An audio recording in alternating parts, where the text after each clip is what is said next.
Nagsimula ang series sa isang ninja killer na nagulat nang makita ang isa pang mas pogi na assassin sa kanya. Nais niyang siya ang pumatay sa target kaya papatayin niya ang kakumpetensya. Agad niyang tinapunan ng matulis na arma si Akira na gumamit ng cheat skill. Saka din sila nagkasalubungan sa tuktok ng simbahan kung saan masarap ang tulog ng pari sa loob kasama si Sister Joke, na itapon ng armas ng ninja. Kaya agad siyang gumamit ng matulis na pantusok sa mukha ni Akira. Ngunit biglang nag-teleport si Akira sa likod. Muling umatake si ninja ng kutsilyo na sinangga ni Akira. Sumipa pa ito ng may kutsilyo sa paa na sinangga ng bata. Saka din nito kinarni ang siko at tuhod ng ninja na natamba. At alam ng ninja na tigok na siya. Saka nahulog ang sariling armas sa sarili. Dahil si Akira ang nanalo ay siya ang tumusok sa natutulog na target na kapag pinatay nila ay may lalabas na pera sa account nila. Try mo nga mag-like baka may lalabas na pera sa bank account mo hihihi. Ipinakita ang ating bida na si Akira sa loob ng paaralan. Kasama niya ang mga student na bagsak daw sa science at math dahil sa kapapanood ng anime recap Tagalog kahit exam. Masarap ang daldala nila nang bigla silang magulat at natakot dahil nasummon sila sa kaharian ng isang hari. Nagtatanong sila nang pinatigil sila ng galit pa daw na Mang Kanor doon. Siya pa ang galit siya ang nang istorbo. Sinabi ng hari na tinawag daw sila doon dahil kailangan nila ng hero. Excited na hinawakan ng isa ang crystal ball para malaman ang status. At sinabi ni Mang Kalbo na magiging sidekick daw siya ng hero. Tinignan ng mga estudyante ang kanilang mga role at nalaman ni Rintaro na wind mage siya samantalang assassin naman ang bida. Pero nagtaka si Akira dahil mas mataas ang stats niya sa iba. Saka pa nalaman nila ang hero na si Tsukasa na mataas din ang stats. Feeling ni Akira na nagsisinungaling ang hari at ng lahat na naroon patungkol sa Demon King. Saka sinubukan niyang ginamit ang conceal skill at naglaho nga siya. Kaya hindi siya na-i-record sa logbook ni Mang Kanor Kalbo. At tahimik lang siyang sumunod sa mga kamag-aral. Nakita niya rin na mayroong mga CCTV sa lugar na iyon kaya mas nagduda siya. Pero hindi niya napansin ang isang long hair na knight na nakikita pala siya at naging interesado ito. Nagpunta siya ng tuktok at nakumpirma na nasa ibang mundo nga sila. Saka muli siyang naging invisible at narinig ang usapan ng hari at ng prinsesa na huwag hayaan na mabasa ng mga estudyante ang secret nila sa library archive. Alam ng bida na may masamang balak ang mga ito at nais sana niyang patayin ang hari gamit ang patalim. Kinabukasan ay nasa background pa rin siya ng mga kamag-aral. Pero tahimik lang siyang kumakain samantalang sinabi ni Tsukasa na ipaglaban nila ang mga tao sa kaharian na iyon. Nagpakilala sa kanila ang Knight Commander na si Sarap. Ay si Saran na sinabing magsasanay ang mga hero para lumakas, at masusubukan sila pagkatapos ng isang buwan. Samantala ay nasa gilid lang ang bida na umalis. Napansin siya ni Saran na sinundan at iniwan ng iba kay Giles. Nagulat si Akira dahil nakikita siya ni Saran. Sinabi ni Saran na may magic ang mata niya kaya nakikita ang kanyang heatwave. Kalaunan nang nag-usap sila ay nalaman ni Saran na gusto ni Akira na malaman ang nasa archives ng kaharian. At ayos lang iyon kay Saran dahil hindi rin ito loyal sa hari na alam niyang kurakot. Sinabi pa ng knight na pwede siyang maging teacher ng bida. Nagkakilala ang dalawa. At sa paglipas ng mga araw ay sinanay nga ng knight si Akira para mas madali itong maka-level up at ang tungkol sa mga iba pang nilalang sa lugar na iyon. Humahanga si Saran kay Akira at ibinida niya ito kay Giles na kaibigan niya. Dumating si Akira at ipinakita ang libro na nakita nito sa archive. Isinulat pala ito ni Saran at naglalaman ito ng kodeta laban sa hari nila na kurakot. Pero dahil knight siya ay wala siyang magawa dahil loyal siya sa kaharian kahit hindi man sa hari. Sinabi ni Akira na muntik na niyang mapatay ang hari noon. Pero sinabi ng knight na mabuti at hindi niya ito ginawa para makauwi pa rin siyang buo ang moral. Dahil kapag naging murderer siya ay masisira ang utak niya bilang tao. Nagtanong si Akira kung bakit nagtitiwala si Saran sa kanya. Kaya sinabi ni Saran na dahil siya lang ang naiiba sa mga nasummon na heroes pagdating pa lang nila. Pagkatapos ng isang buwan ay nag-graduate na ang mga heroes at nagsasaya ang mga tao sa kanilang pagparada. Ngunit isang babae sa gilid ang masama ang titig sa kanila. Nagtanong ang biglang nasa likod niya na Akira. At sinabi ng babae na hindi nito alam ang sakripisyo na ginamit sa pag-summon sa kanila. Sinabi nitong magkikita pa rin sila kapag nalaman na ng bida ang totoo. Saka din iniwan ng bida. Nagpunta ang mga heroes sa dungeon para i-apply ang natutunan sa training. At naging busy sila sa pakikipaglaban sa mga halimaw na naroon. Isa pang butas ang nabuksan at lumabas ang mga dagdag halimaw.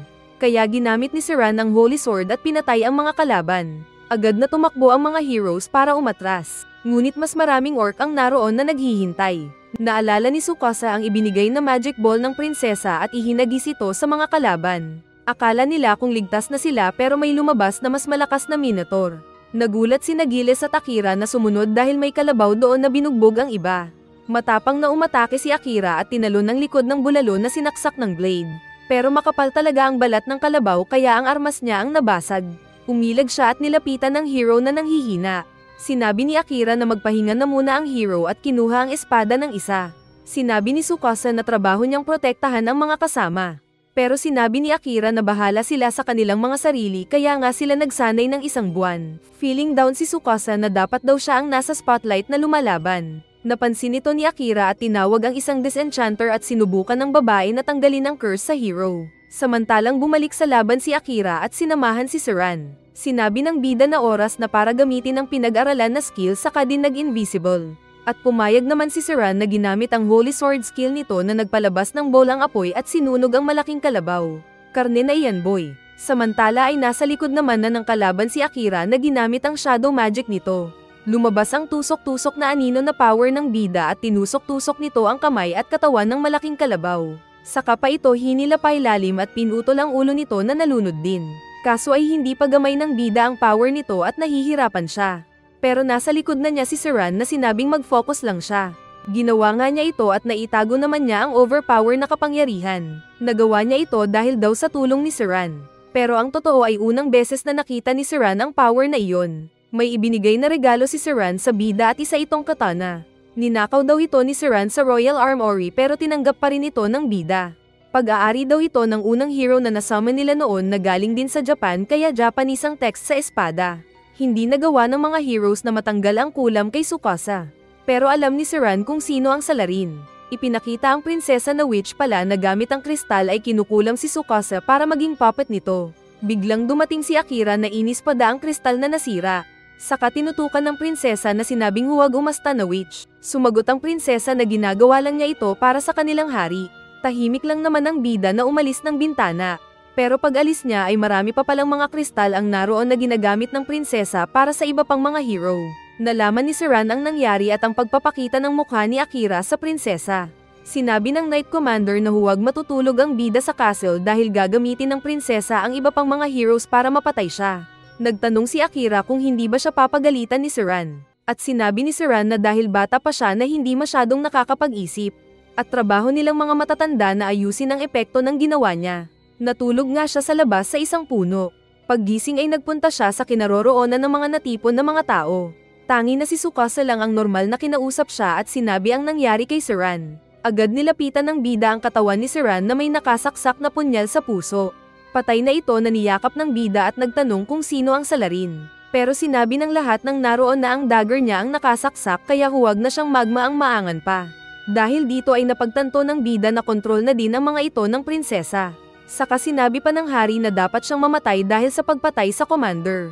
Pero bago pa siya matusok ng mga knight ay naglaho na siya at umiwas. Kinausap niya ng lihim si Giles at sinabi ng knight na ang mga personal guards ng hari ang pumatay kay Saran. Pero may iniwan daw si Saran sa kwarto para kay Akira at inutusang umalis na ang bida. Kaya agad kinuha ng bida ang gamit na hinanda ni Saran para sa kanya at umalis doon. Nang ang hari at prinsesa na lang ang nag-uusap ay sinabi ng prinsesa na kontrol na niya ang lahat ng heroes maliban lang kay Tsukasa. Sinabi ng hari na pwedeng mamatay si Akira sa gubat pero mas maganda nang ipadala ang tauhan nitong Night Ravens at patayin siya. Habang naglalakbay sa mga dungeon ay naalala ni Akira ang mga sinabi ni Saran na teknik sa pakikipaglaban sa mga halimaw para madali lang siyang mag-level up. Kaya pumatay nga siya ng mga nakakatakot na halimaw. Pumasok siya ng boss room at nakita ang isang monster tiger na ahas ang buntot. Nilabanan niya ito pero malakas ang monster na kinalmat ang likod niya kaya napaarayi ko po nanay ko ang bida. Saka pa siya malakas na itinapon. Kaya napilitan ng bida na gamitin ang shadow magic para mabuhay. Kaya lumabas ulit ang mga itim na tusok-tusok niya na pinagkakatay ang dungeon boss na naging per kilo. At parang may sariling isip ang shadow magic na nilunasan ang sugat ng bida. Samantala sa kaharian ay sinabi ni Tsukasa sa mga kasamang heroes na umalis sila para labanan ng Demon King. Ngunit hindi nakikinig ang mga ito na walang paki sa sinasabi niya. Kaya alam niyang ito yung curse na lihim na sinabi ni Giles sa kanya. Sumagot si Kyosuke na sinabing sasama siya. Saka din may iba pang tumayo na sasama din sa kanya.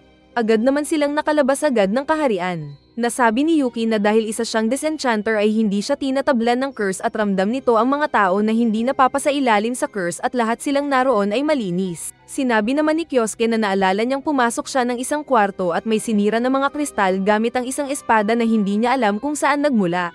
Dulot pala ito ng manipulation power ni Gilles na ipinagawa ni Siran bago siya mamatay. Sa isip ni Kyosuke ay nais niyang makausap si Akira.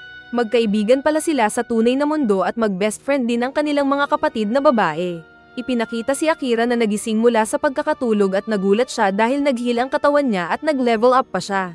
Sa pagpapatuloy niya ay isang slime ang nahulog mula sa itaas. Sinira niya ang core ng slime kaya ito namatay at lumabas ang kinain nitong isang chicks na elf. At sinamantala ni Akira ang pagkakataon para pagmasdan ang kagandahan ng chicks. Ginamit ni Akira ang World Eye skill na inactivate pero nagulat siya sa nakita at agad nag-abort. Nagising naman ang elf na naupo at sinabing ayos lang siya. Pero alam ng bida na nasa 2% lang ang health ng babae. Nalaman agad ng elf ang pangalan niya dahil may World Eye skill din ito. Pero bigla din lang natamba ang elf sa dibdib ng bida. At nalaman ng bida na may lagnat ito. Kaya dinala niya ang babae sa floor na mayroong tubig. Nagising ang elf dahil sa kumulo na tiyan. At nahihiya daw ito dahil katabi si Akira.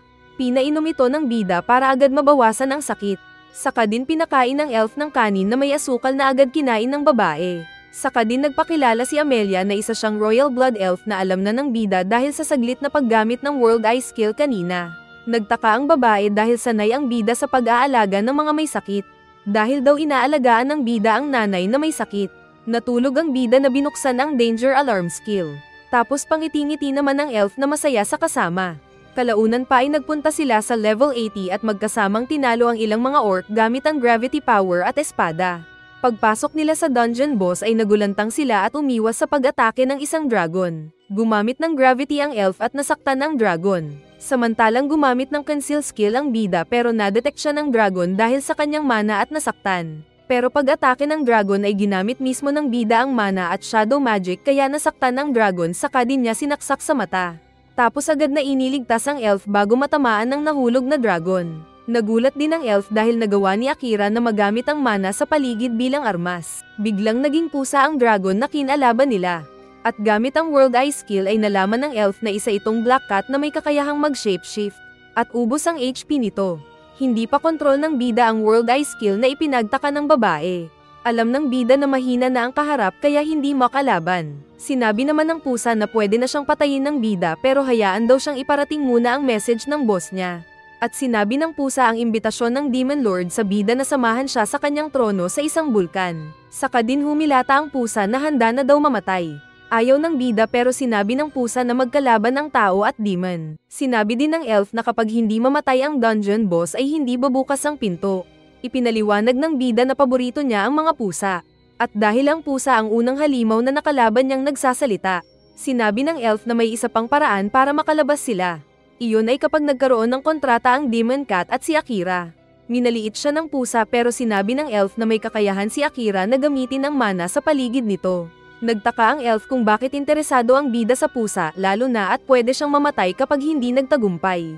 Pero ipinaliwanag din naman nito ang steps kung paano ito gawin. Kaya pinangalanan ni Akira ng Knight ang pusa.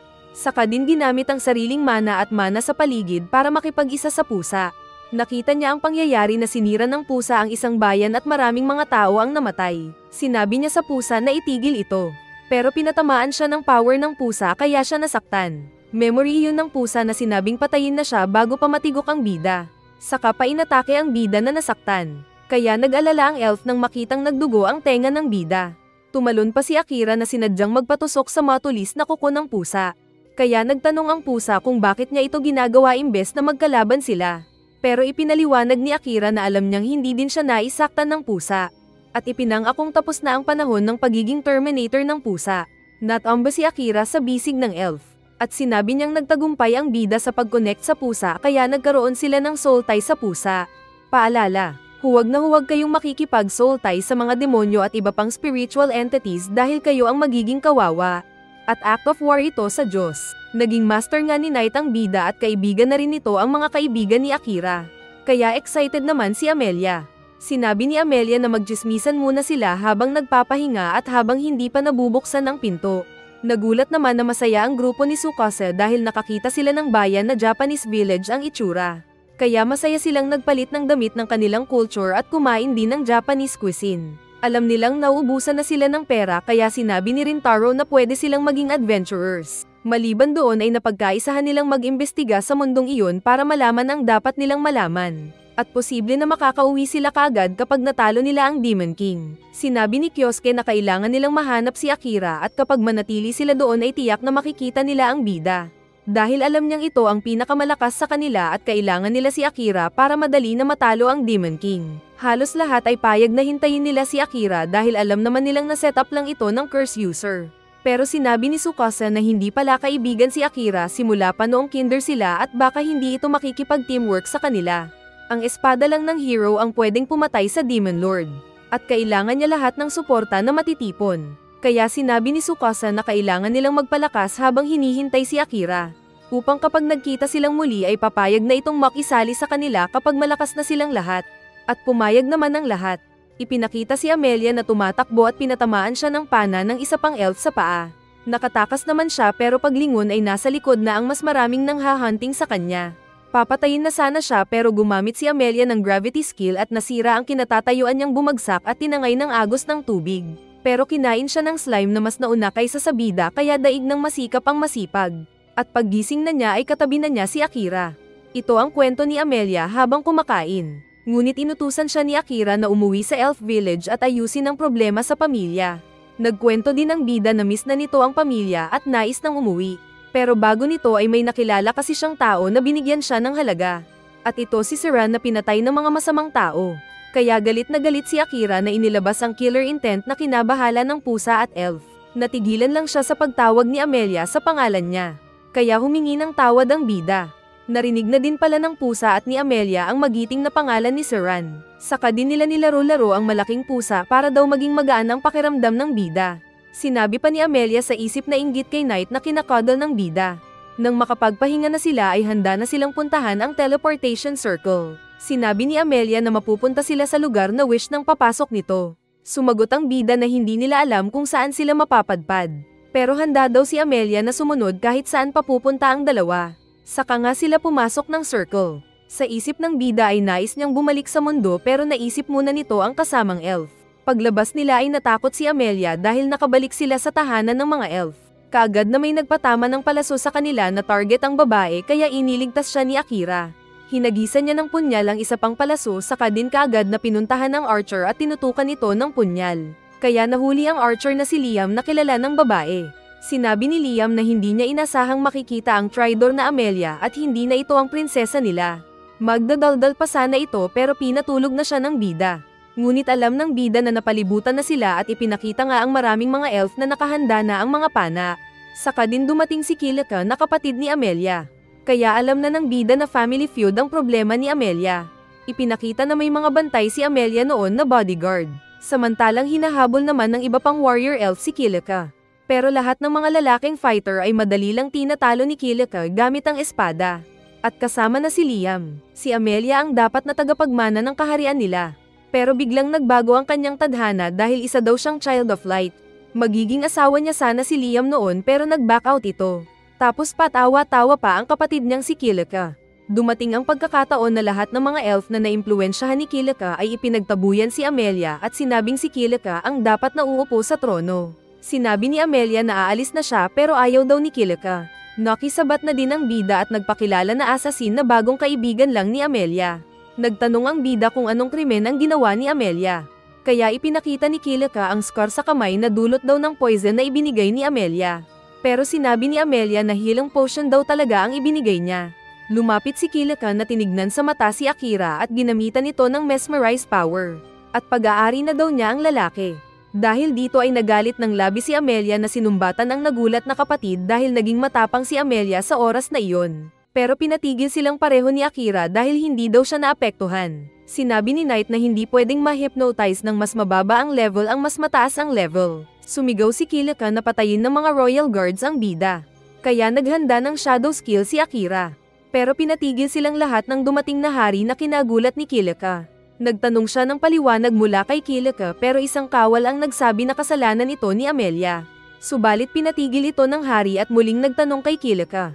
Hindi makasagot si Kilika tapos yung mga royal guards pa ang sagot na kasalanan daw ito ni Amelia. Kaya alam na ng hari na ginamitan ito ni Kilika ng controlling power at inutusan na tanggalin ito. Humingi ng tawad ang hari dahil sa ginawa ni Kilika. Pero pinaalis na nito si Akira dahil dayuhan siya doon. Sinabi ni Amelia na aalis din siya kasama si Akira. Ngunit nagalit ang hari na sinabing siya ang papalit sa trono kaya responsibilidad niyang bantayan ang mga tao doon. Pero sinabi ni Akira na ipinaglalaban niya ang karapatan ng bawat isa sabay handa ng espada. Saka din humingi ng patawad si Liam na nalaman ng hari na tinalo ni Akira. Kaya sinabi ng hari na gagawin nila ang tradisyon. Maglalaban daw sina Akira at Kilika at ang mananalo ang magdedesisyon para kay Amelia. Nagtanong si Akira kung ano yung sinasabi nilang Child of Light. At ipinaliwanag ni Amelia na kapag dalawang kambal na royal blood ang ipinanganak at hindi kamukha ng isa ang mga magulang ay magdudulot ito ng calamity. Hindi daw kasi kasing kulay ng mata at buhok niya ang tulad ng magulang niya. Pero sinabi ng bida na maganda nga ito Kaya tumalon ang puso ng babae. Sinabi ni Amelia na pinakamagaling na swordswoman doon si Kilika. At mahal pa rin ito kaya mag-ingat ang bida. Mayabang si Kilika pero mas mayabang ang bida na papaluan daw ito sa puwet. Nagpasalamat si Akira dahil sa concern ni Amelia kanina sa kanya laban sa kapatid. Kaya papalayain daw ito para magpunta kahit saan niya gusto. Naghudyat ang hari ng simula ng laban. Kaya kaagad umatake si Kilika gamit ng armas nito na inilag-ilagan ng bida. Saka pa binatukan ng babae. Sinabi ni Knight na mas malayong malakas si Akira. Dahil nainis ay ginamit ni Kilika ang power nitong pagkontrol sa hangin na sinangga pa rin ni Akira. Ayon kay Amelia ay na-master na daw ito ni Kilika. Seryoso ang mukha pero nangasar si Akira na umiiyak daw ang kalaban nito. Kaya naging pangit nga ang mukha ni Kilika na naiinis na umatake. Pero walang hirap na pinatid siya ni Akira. At pagbangon ng babae ay sinabi ni Akira na concern na si Amelia sa kanya.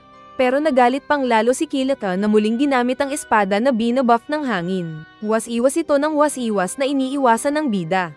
At nadadamay pa ang mga nanonood na mga mandirigma.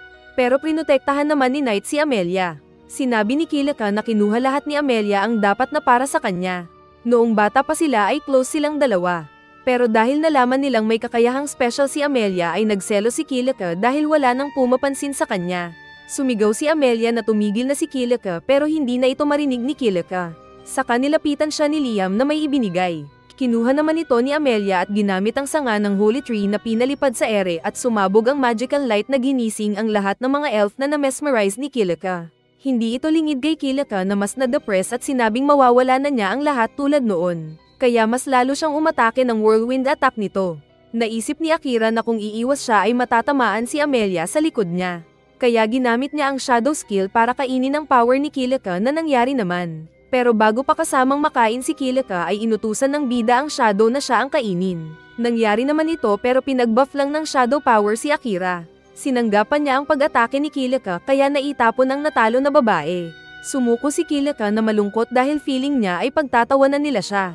Saka sinabing mas malakas siguro si Liam sa kanya dahil nagawa nitong makalaya sa mesmerize niya at tinulungan pa si Amelia na mapalaya ang lahat. Saka nagalit siyang sinabi na parusahan na siya. Nagsalita bigla ang tatay nila at sinabing siya ang may kasalanan. Saka nito ibinalik ang alaala na tinanggal kay Kilika. Naalala ni Kilika na close na sila ni Liam noong bata pa sila. Dahil nagpapalakas si Kilika ay nagpunta siya ng dungeon para mag-level up. Pero may isang tao na nagbigay sa kanya ng Pokeball na magagamit daw niya para magpalakas. Kinuha naman niya ito at pinalaya sa dungeon. Pero mga mas malakas ang mga ito sa kanya. Kaya wala siyang laban na tumakbo palabas ng dungeon. Hindi niya in-expect na susundan siya ng mga halimaw. Pero naisip niyang baka saktan ng mga ito ang villagers kaya lumaban pa rin siya sa mga ito. Dumating naman si Liam kasama ng iba na concern kay Kilika. Pero sinaksak ng isang tiyanak ang katawan ni Liam gamit ang matulis na kamay. At patawa-tawa pa yung bad influence na unggoy sa puno. Pero gumamit ng bagong skill si Amelia noon na resurrection gamit ang dahon ng isang holy tree at nabuhay ulit si Liam. Dahil dito ay naging immune na siya sa mga mind control na magic. At simula noon pa man ay hindi ito napa sa ilalim sa mesmerize niya. Kaya din daw iniwasan siya ng iba ay para hindi niya maalala ang nangyari noon na masamang parte ng buhay niya. Kasama ang bugok na tatay. Nang malaman ng tatay na malakas si Akira ay sinamantalan niya ang pagkakataon para paglabanin ang dalawa at smooth na maibalik ng matanda ang memorya ni Kilika. Sinabi din ni Liam na kinonsinte niya ang pagpapaalis ni Kilika kay Amelia dahil inakala niyang kailangan nito ng space. Kaya napaiyak si Kilika na nalamang naging tanga siya dahil akala niya kung walang nagmamahal sa kanya. Nagyakapan ng kambal at humingi ng patawad si Kilika. Saka pa lumapit ang iba pang elf na fans din pala ni Kilika kahit hindi niya ito gamitan ng mesmerize. Kalaunan ay nagsalo-salo ang mga elf.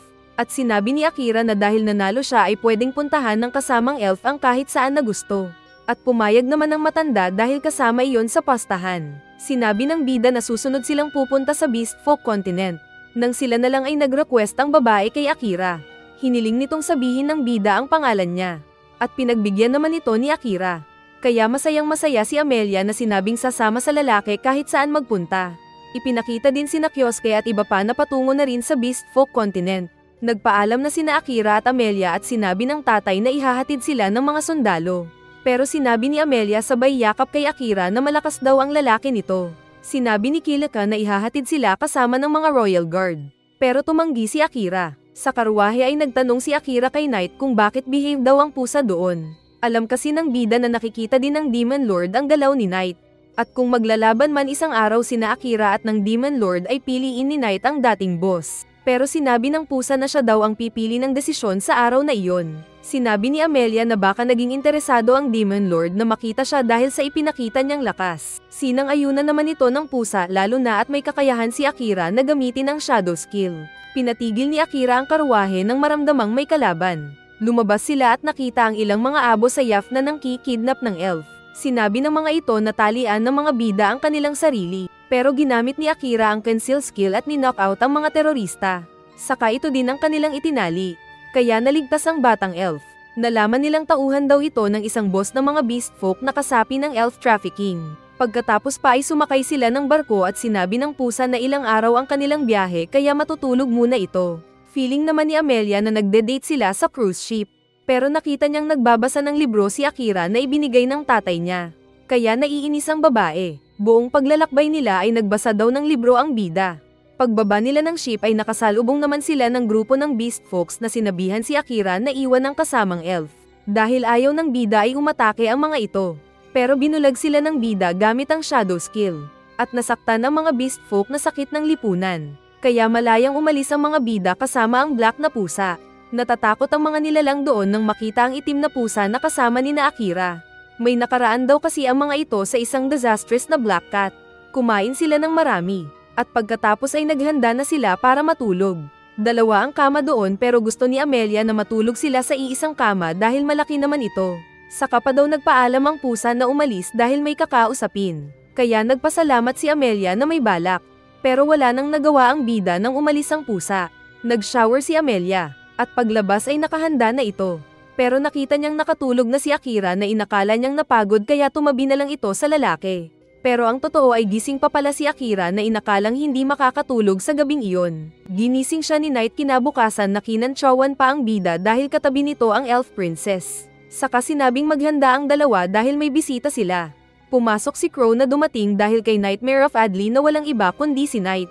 Tinignan nito ang espada ni Akira at nakitang maraming sira dahil sa pakikipaglaban ng bida sa dungeon. Aayusin daw niya ang armas ni Akira pero mahal ang charge niya. Nagpagawa din ng mas maraming shuriken si Akira kaya alam na ni Crow na assassin ang skill niya. Sinabi ni Crow na baka masayang ang gagawin niyang armas kapag hindi alam gamitin ng bida.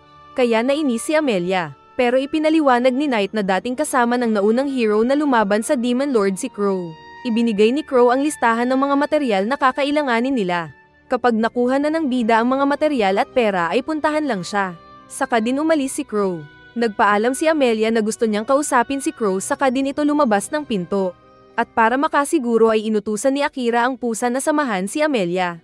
Pinuntahan ni Amelia si Crow at sinabing alam nitong malakas ang panday. Humiling si Amelia na maging student ni Crow sa pakikipaglaban. Pero tumanggi ang lalaki habang inaayos ang armas ni Akira. Yung mga naunang students niya kasi ay walang naging future kaya ayaw na niya magturo pa. Sinabi ni Amelia na hindi siya susuko dahil gusto niyang maging kasing lakas ni Akira para makasama pa ito. Ngunit sinabi ni Crow kay Knight na usapan lang nilang ayusin niya ang armas ni Akira. At sumagot ang pusa na ibang transaksyon ang hinihiling ni Amelia.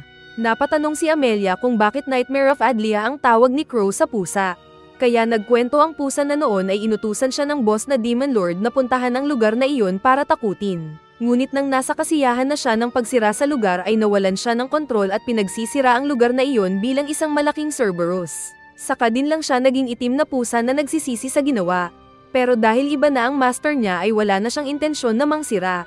At naging Knight na ang pangalan niya na hindi tulad ng dati.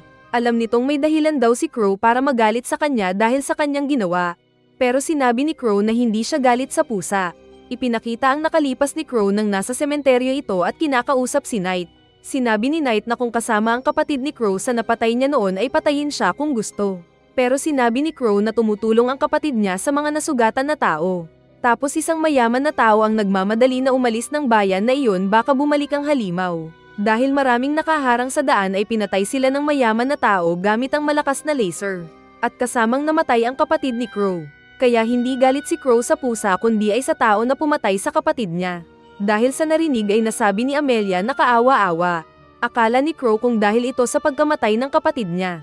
Pero sinabi ni Amelia na ginagawang rason lang ni Crow ang kapatid para mapigilan ang sarili. Kaya nainis si Crow na pinaalis muna sila. Habang nasa bayan si Akira ay biglang lumindol dahil may umatake na mga halimaw. Nakita din ni Amelia at Knight ang pagsabog sa malayo kaya agad silang nagpunta ng bayan. Iniligtas nila ang ilang mga tao na dinala ni Knight palayo.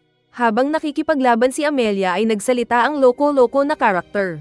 Ito yung nang-scam sa batang Kilika noon. Tinanggal nito ang robe at nagpakilala na si Orem. Inutusan daw ito ng Demon Lord na huwag patayin si Amelia dahil sa magic na taglay niya. Saka ginamit ang power at sasakyan na uod.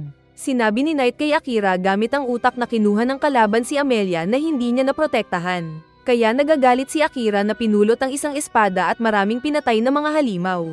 Dumating din si Knight na sinabihan ng bida na hanapin nila si Amelia. Pero pinaalis din ito kaagad kaya tumalima ang pusa na lumipad palayo. Saka inilabas ni Akira ang buong lakas nito na Shadow Hell na hinigop na parang langaw ang mga halimaw. Unang pagkakataon daw niyang magalit ng husto dahil sa unang pagkakataon din ay may nakilala siyang hindi man kapamilya pero mahalaga na sa kanya. At ito si Amelia na chicks niya. Saka din lang nawalan ng malay ang bida na natamba.